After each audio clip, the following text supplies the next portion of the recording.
ఋషభముని ఆశ్రమము. దిలీపుడు కుమారుడే భగీరథుడు. వంశోద్ధారకుడు, పుణ్యమూర్తి. భగీరథుడిని సమస్త సామ్రాజ్యానికి చక్రవర్తిని చేసి తాను తపోవనం వెళ్ళిపోయాడు దిలీపుడు. కపిలముని కోపంతో భస్మమైపోయారు. తన ముత్తాతలు గతులు లేక అలా పడి ఉన్నారు అని బాల్యం నుండి బాధిస్తూ ఉండేది భగీరథుడికి. గంగని భూమిపైకి తేవాలి, వారికి ముక్తిని కలిగించాలి అని హిమాలయాలకు వెళ్ళాడు భగీరథుడు. బ్రహ్మాండము అంత ఎత్తుంది హిమాలయం.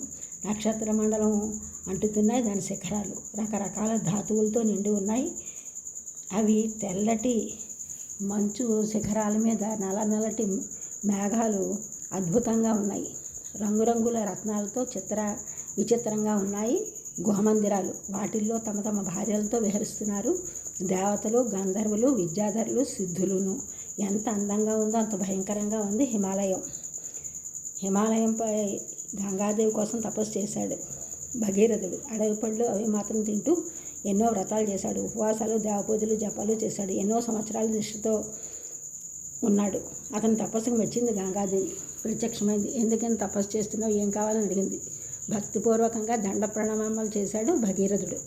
అమ్మ, నా తాతలు సగర్లు 60,000 మంది కపిలముని శాపానికి భస్మమైపోయారు. ఉత్తమగతులు లేక పడి ఉన్నారు. నీ పుణ్య జలాలతో కాని ముక్తి లేదు వాళ్ళకి. అందుకని దేవి, నాది ఒకటే ప్రార్థన, స్వర్గం నుండి భూమికి నువ్వు దిగి రావాలి అని ప్రార్థించాడు భగీరథుడు. తప్పకుండా వస్తానంది గంగామాత. నా అభ్యంతరం లేదు. అయితే పైనుండి కిందకి నేను దిగి వచ్చేటప్పుడు నా ప్రవాహం భరించాలి. ఆ ప్రవాహం భరించడానికి ఒక శివుడు మాత్రమే సమర్థుడు. అందుకనుక నువ్వు శివుణ్ణి ప్రార్థించు, ఆయన అంటే నీ కోరిక తీరుస్తానంది గంగామాత. కైలాసం వెళ్ళాడు భగీరథుడు.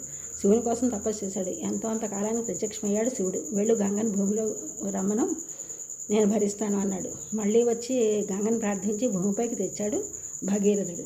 భూలోకం వచ్చింది గంగామాత. సూర్యచంద్రులు ఉన్నంతకాలం భగీరథుని కీర్తి నిలిచి ఉంటుంది. పాండవులు తీర్థయాత్రలు చేస్తూ రామసుడి ద్వారా ఆ ప్రాంత విశేషాలు, గాథలు వింటున్నారు.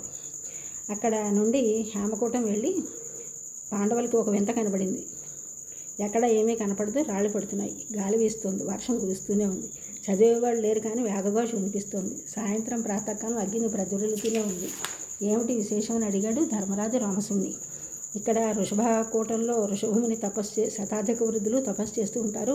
ఎవరన్నా మాట్లాడితే తపస్సు చెడిపోతుందని కొండలను పిలిచి రాళ్ళు రోమన్నారు. వర్షం కురవాలని మేఘాలతో చెప్పారు. అందుచేత తపస్సు, దానము, ధర్మము, సమము, దమ్ము ఇవేమీ లేని వాళ్ళు ఈ కొండ ఎక్కలేరు.